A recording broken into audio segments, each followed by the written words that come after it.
Key things to know as choristers. Number one are the different parts in the choir.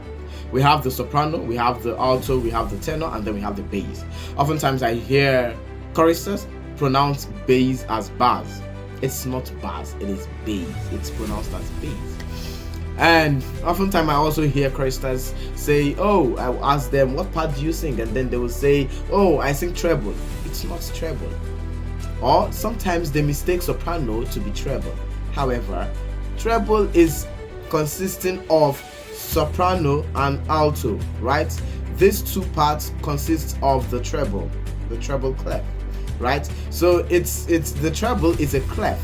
We have the treble clef and then we have the bass clef.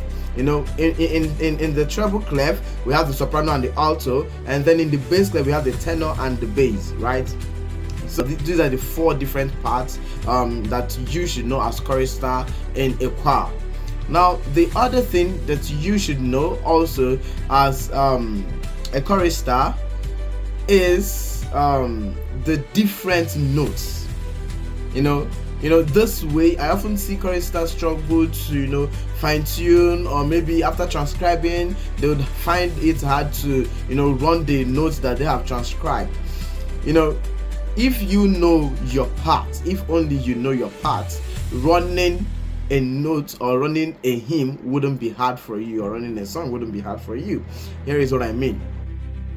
Okay, this is a semi-breve. It is actually round like a circle, right? Then with a very big hole, and then that's the shape of a 4-beat, which is called a whole note, right? And then we have the minim, which is 2 beats, right? It is a half of the whole note, right?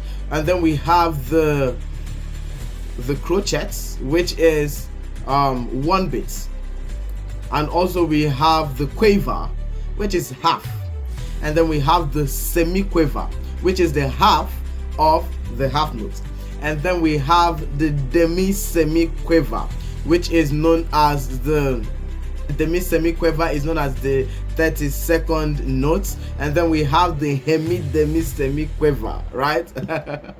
Okay, so these are things that you should know, because when you know all of this, you would know which one is faster and which one is slower, right? Take for instance, you're having a beat 1, 2, 3, 4, right?